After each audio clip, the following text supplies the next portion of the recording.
अस्सलाम वालेकुम व्यूअर्स, मैं हूं समीना पाशा। उम्मीद है आप लोग खैरियत से होंगे। व्यूअर्स, थरथली मची हुई है और सियासत में हलचल है। फैसला कौन दिन है ये, और यही वजह है कि मुशावरतों, राबतों, मुलाकातों, इन तमाम चीज़ों का जो सिलसिला है वो हो गया है तेज़। रात गए सदर आरिफ अलवी पहुंच गए हंगामी तौर पर ज़मान पार्क। क्या पैगाम लेकर वो गए, इस वीलॉग में आपको बताएंगे। और इसके साथ साथ ये भी कि इमरान खान साहब 17 दिसंबर को जब ऐलान करेंगे तो उसके बाद उनकी स्ट्रेटजी के मुताबिक क्या चीज़ें होंगी या नहीं, इसके हवाले से भी कुछ थोड़ी सी गुफ्तगू होगी आज के वीलॉग में। लेकिन इससे पहले कि हम ये सब बातें आप तक पहुंचाएं, पहले आपको करना होगा हमारे चैनल को सब्सक्राइब, और इसके साथ साथ वीडियो को करना होगा लाइक और शेयर भी, और अपने फ्रेंड्स और जो हल्का अहबाब है उन तक भी ये पैगाम पहुँचाएँ और उनसे भी चैनल को सब्सक्राइब करवाएँ। चलें जी, आ जाते हैं अब ज़रा क्या कुछ हो रहा है सियासत के मैदान में। जैसा कि मैंने आपको बताया कि पहले जब एकदम से खान साहब ने ऐलान किया था कि जी हम सिस्टम से निकल जाएंगे ये वो, तो थोड़ी सी थरथली मची हुकूमती ऐवानों में। और उसके बाद उन्होंने पहले तो जो खुद बड़े तिड़ तिड़ के कहते थे कि जी तोड़ें आप असम्बलियाँ, हम करवा देंगे, तो फिर इस पर आ गए कि नहीं जी आप करवा के दिखाएं, हम असम्बलियाँ तोड़ने ही नहीं देंगे, हम ये कर देंगे, हम वो कर देंगे। और जब पता चल गया कि भाई हमारे पास कोई लीगल ऑप्शन नहीं है, तो फिर उन्होंने ये कहा कि चलो भाई, फिर इन्होंने ये कहना शुरू कर दिया कि आप तोड़ेंगे ही नहीं, हमें पता है आप नहीं तोड़ेंगे। परवेज़ इलाही साहब को घेरने का प्लान बनाया, वो सब भी चलता रहा मामला बीच में साथ साथ। लेकिन उसके बाद इवेंचुअली हुआ ये है कि ना तो परवेज़ इलाही साहब फिल वक्त तक, जब तक मैं आपसे गुफ्तगू कर रही हूँ, खान साहब से अलग हुए हैं, और ना ही उन्होंने कोई बेवफाई का उनसे इशारा दिया है। और दूसरी तरफ खान साहब भी अपने मामले पर ठंडे नहीं पड़े हैं, और उन्होंने भी जो कहा था वो कहते हैं कि वो करके दिखाएंगे और असम्बलियाँ तहलील करेंगे, खैबर पख्तूनख्वा और पंजाब असम्बली की। अब सूरत हाल ये है कि बिल्कुल आ चुका है नाजुक टाइम, जिसको कहते हैं ना कि बिल्कुल वक्त करीब आ गया। और यही वजह है कि फैसला कुन मुशावरतें जारी रहीं आज दिन भर, जहाँ हुकूमती इत्तेहादियों के दरमियान गुफ्तगू हुई और मुख्तलिफ मामलात पर बातचीत हुई। वहीं पर ज़मान पार्क भी आज मुलाकातों का रहा जनाब मरकज़, और वहाँ पर हमने देखा कि मुनिस इलाही साहब की आज बड़ी अहम मुलाकात हुई इमरान खान साहब से। और जो तमाम तर जो कह रहे थे ना खान साहब काफ़ी दिनों से कि जनाब मैं मुशावरत का अमल जारी रखे हुए हूँ, वो चीज़ें देख रहा हूँ, मामलात हो रहे हैं, तय कर रहे हैं, तो वो अब उन्होंने आज अनाउंसमेंट फाइनली कर दी है कि जनाब मुशावरत हो गई है मुकम्मल, उन कमर कस लो, तैयारी कर लो। और अब उन्होंने वाज़ेह तौर पर कह दिया है कि वो 17 दिसंबर को जो लाहौर लिबर्टी चौक पर एक बड़ा अवाम के इज्तिमा से खिताब के दौरान ये ऐलान करने जा रहे हैं, असम्बलियों की फ़ाइनल डेट देंगे। बहुत से लोगों का ख्याल है कि वो शायद 23 दिसंबर या इसके आसपास ही की कोई डेट देने जा रहे हैं, लेकिन बहरहाल असल डेट क्या है ये सिर्फ खान साहब को पता है। और मुझे आज परवेज़ खटक साहब की एक बात बड़ी मज़ेदार लगी। उन्होंने कहा कि खान के माइंड में क्या चल रहा है ये सिर्फ खान ही जानता है और कोई उसका दिमाग पढ़ नहीं सकता। और मुझे काफ़ी हद तक उनकी ये बात बड़ी करेक्ट लगी कि लॉन्ग मार्च के हवाले से भी उनका क्या प्लान था क्या नहीं था। उन्होंने इस्लामाबाद जाना है, उन्होंने पिंडी रहना है, उन्होंने कहाँ कहाँ से आना है, उन्होंने कहाँ से स्टार्ट करना है, किसी को कुछ पता नहीं होता। लोग आमतौर पर उनके प्लान्स के बारे में क्लूलेस होते हैं। भले वो प्लान्स बाद में एक नॉर्मल से ही प्लान निकले, लेकिन अल्टीमेटली ये कि वो जो उसकी हाइप क्रिएट करते हैं और जिस तरह से उसको मिस्ट्री बना के रखते हैं, उसकी वजह से वो काफ़ी ज़्यादा प्रेशर डालने में कामयाब हो जाते हैं अपने सियासी मुखालिफिन पर। और कामयाब दाव ही सबसे ज़्यादा सियासत का यही है, क्योंकि इन दिनों सियासत सिर्फ जो है वो आसाब की जंग बनी हुई है, और जो इस जंग में जीतेगा अपने आसाब को मजबूत रखते हुए वही इसका फातेह ठहरेगा। ये जो बिसात है इस वक्त शतरंज की, जो कभी एक तरफ तो कभी दूसरी तरफ हमें पलड़ा भारी होता नज़र आता है। तो खान साहब इस गेम में जी बड़े मास्टर हैं। जब वो क्रिकेट में भी थे तो हमने यही देखा कि वो मुखालिफिन के आसाब के साथ खेलते थे और आखिर तक भी उनका गेम प्लान जो था वो आउट नहीं होता था। तो यही हरबा उन्होंने सियासत में भी आजमाया हुआ है। और अब उन्होंने क्या डेट का ऐलान करना ये किसी को नहीं मालूम, लेकिन ये बात दुरुस्त है कि जो हुकूमती ऐवान हैं उनमें अभी तक इस बारे में कोई हतमी, जिसको कहते हैं ना कि उसको काउंटर कैसे कर रहे हैं, उसके बारे में उनके पास कोई फ़िलहाल स्ट्रैटेजी नज़र नहीं आ रही है। लेकिन एक जो अहम चीज़ हुई वो ये कि पिछले दिनों पैदर पे मुलाकातें हुई इसहाक डार साहब के साथ सदर आरिफ अलवी की, और उसमें यही सारी ज़ाहिर सियासी मुशावरत जारी रही। अलग बात है कि बाद में वज़ीर-ए-आज़म ने बड़ी फ़नी बात की कि जी वो तो मईशत के ऊपर बात करने जा रहे थे सदर के साथ। ऑफ कोर्स जो मईशत की सूरत हाल है उसमें कहीं जिक्र तो ये होता होगा कि जी मुल्क इस हालत में ही नहीं है कि इलेक्शन की तरफ जाएं, लेकिन बेसिकली तो मुज़ाकरात का एजेंडा यही चल रहा था कि जो सियासी कश्मकश है उसको कैसे ख़त्म करना है। काफ़ी ज़्यादा कन्विंस करने की कोशिश की गई। अल्टीमेटली इसहाक डार साहब के ज़रिए पैगाम ये भेजा गया कि भाई मईशत की हालत ऐसी नहीं है और हम नई असम्बलीज़ को डिज़ोल्व करवा के इलेक्शन की तरफ जा सकते।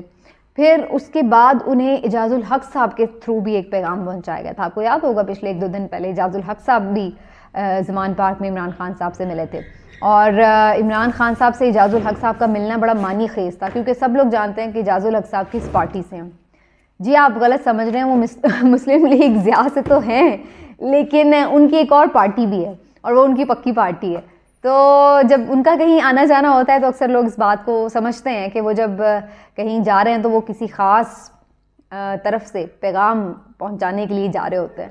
खान साहब को भी वहाँ पे पैगाम पहुंचाए गए हैं, लेकिन उसके बाद फिर एक और अहम मुलाकात हुई है और सदर आरिफ अलवी साहब पहुँचे हैं फाइनल ज़मान पार्क इमरान खान साहब के पास आधी रात को।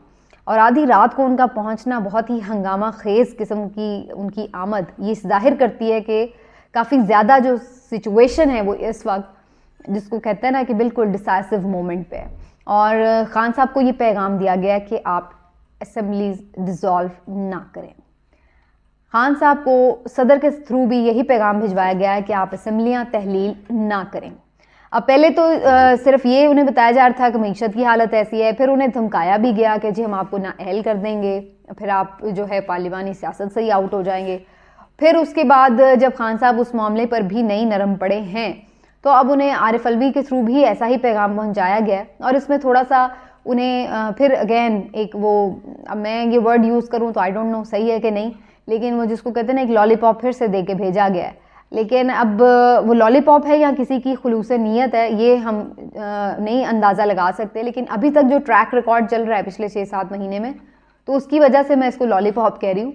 अदरवाइज़ अगर कोई सीरियस वाकई पैगाम होता नेक नियति का तो फिर अभी तक भी उसके कोई असरात नज़र आ रहे होते जो हमें पिछले 6-7 महीने में तो नज़र नहीं आए।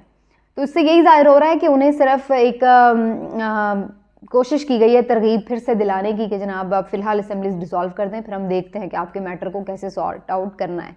लेकिन अब खान साहब फैसला कर चुके हैं और उन्होंने वाज़ेह पैगाम दे दिया है कि 17 दिसंबर को वो अनाउंसमेंट करने जा रहे हैं। और अगर 17 दिसंबर को तक कोई ये चाहता है कि वो अनाउंसमेंट ना करें तो उससे पहले फिर उन्हें एक सीरियस इसके ऊपर जो है वो अनाउंसमेंट चाहिए कि इलेक्शन के ऊपर, और फिर वो हो सकता है कि इसको थोड़ा पोस्टपोन कर दें। लेकिन अदर दैन दिस उन्हें किसी चीज़ के ऊपर कोई भी जिसको कहते हैं ना कि नरम नहीं डाल सकता, कोई कॉम्प्रोमाइज़ वो करने के लिए तैयार नहीं है। और साथ ही साथ उन्होंने ये भी अनाउंस कर दिया है कि वो कौमी असम्बली में जाके तमाम जो उनके मेंबरान हैं वो अपने इस्तीफ़े भी मंजूर करा लेंगे और फिर उसी ही दिन जितनी भी सिंध असम्बलीज़ बलूचिस्तान असम्बलीज़ में उनके जो मेंबर्स हैं वहाँ चूँकि वो असम्बलीज़ डिज़ोल्व नहीं कर सकते तो वहाँ से भी वो रिज़ाइन कर दें। तो इस तरह कुल मिला के जो नशस्तें बनती हैं ये सारी वो तकरीबन 70% ऑफ पाकिस्तान का इलेक्शन बन जाता है। तो इसका मतलब यही है कि अगर 70% पाकिस्तान में इलेक्शन होने जा रहे हैं तो फिर आप इससे अंदाज़ा लगा लें कि इसका मतलब यही है कि मुल्क आम इंतखाबात की तरफ ही जा रहा है।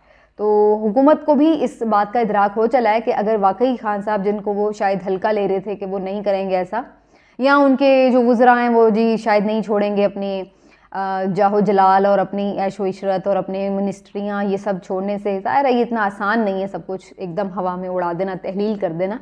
और ख़ास तौर पर परवेज़ इलाही साहब को तो सब यही समझते हैं कि वो ज़ाहिर है इसको कभी भी नहीं करना चाहते तहलील, वो ख़ुद भी कह चुके हैं। लेकिन बहरहाल वो इस बात पे ज़रूर अभी तक तो डटे हुए हैं कि खान साहब जैसे कहेंगे वैसा ही होगा। तो अब बहरहाल फाइनली अब यही है कि हुकूमत ने भी अपनी जो हिकमत अमली है उसके लिए एक मुश्तरका जॉइंट सेशन बुला लिया है और 20 दिसंबर को हुकूमत ने कौमी असम्बली और सेनेट का दोनों का एक साथ इजलास बुला लिया है, क्योंकि 17 दिसंबर को जब खान साहब इसके बारे में कोई हतमी अनाउंसमेंट कर देंगे तो फौरी तौर पर उसके ऊपर रिएक्शन के लिए या जिसको कह लें अपनी स्ट्रैटेजी को डिज़ाइन करने के लिए हुकूमत ने भी ये कि जॉइंट सेशन जो है उसको कॉल कर लिया है। तो देखते हैं जी आने वाले दिनों में ये जो सारी मुलाकातें हैं और जो फैसले हैं वो किस तरफ जाते हुए नज़र आ रहे हैं। लेकिन ये बड़ा ऑब्वियस है कि 70% में अगर इलेक्शन होता है पाकिस्तान के हिस्से में तो फिर अल्टीमेटली ये माहौल सारा जनरल इलेक्शन का ही बन जाएगा। अब इसमें जो क्वेश्चन रह जाता है वो सिर्फ यही है कि क्या खान साहब को किसी नई तरीके से इंगेज किया जाएगा फिर से और फिर रोक लिया जाएगा असेंबलीज डिसॉल्व करने से। और दूसरा जो क्वेश्चन रह जाता है वो ये कि क्या जो बाकी मामलात जो डील में तय हुए थे, कि जैसे नवाज शरीफ साहब का वापस आना, उनका नाअहली का ख़त्म होना और इमरान खान साहब की नाअहली का होना, तो ये जो 2-3 काम अब बाकी रह गए हैं, क्या उनको जल्द अज जल्द किया जाएगा इलेक्शन से पहले, और या फिर खान साहब को जो है किसी तरह रोका जा सकेगा? तो ये 2-3 क्वेश्चंस हैं जो कि अभी बाकी रह गए हैं। बाकी जो जिस नहज पर खान साहब ले आए हैं गेम को सियासी तौर पर भी, वहाँ पर अवॉइड करना इलेक्शंस को खासा मुश्किल दिखाई दे रहा है। और जो इसमें जो मज़ीद इसको फ्यूल कहते हैं जो ऐड हो गया वो हुआ है इकोनॉमिक सिचुएशन की वजह से, जो कि किसी तौर भी संभल नहीं पा रही है। सिर्फ ये खान साहब नहीं कह रहे हैं कि इलेक्शन होगा तो चलो जी इकोनॉमिक स्टेबिलिटी आ जाएगी, बल्कि बड़े बड़े जो हमारे इकोनॉमिक एक्सपर्ट्स हैं उनसे भी जब हमारी बात होती है, मैंने अपने प्रोग्राम्स में भी कई दफ़ा बहुत सारे इकोनॉमिक एक्सपर्ट्स से बात की है, और जनरली भी जो हमारी इधर उधर हम देखते रहते हैं, चाहे वो डॉक्टर अशफाक हसन साहब हों, हफीज़ पाशा हों, या मुज़म्मिल असलम साहब हों। चलिए वो तो अब खैर BTI के ही मेंबर हैं, तो इसलिए उनको हम इंडिपेंडेंट इकोनॉमिक एक्सपर्ट ना भी कंसिडर करें, लेकिन इन जनरल भी जिनसे हमारी बातचीत होती है, डॉक्टर खाकान नजीब साहब हैं और भी बहुत सारे लोग हैं, तो वो इसी बात के तरफदार नज़र आते हैं कि अगर मुल्क में एक जनरल इलेक्शन होके फ्रेश मैंडेट के साथ जो भी हुकूमत आए वही आकर जो है वो फैसले करे और लोग उनसे फिर बातचीत करेंगे, तो यही अल्टीमेट हल नज़र आ रहा है इकोनॉमिक क्राइसिस का। अदरवाइज इसको शॉर्ट टर्म इसका कोई हल है नहीं है। तो बहरहाल अगले 2-3 दिन बड़े डिसाइसिव हैं, लेट्स सी व्हाट हैपन्स। आपसे मिलेंगे अगले व्लॉग में, अपना ख्याल रखिए, अल्लाह हाफिज़।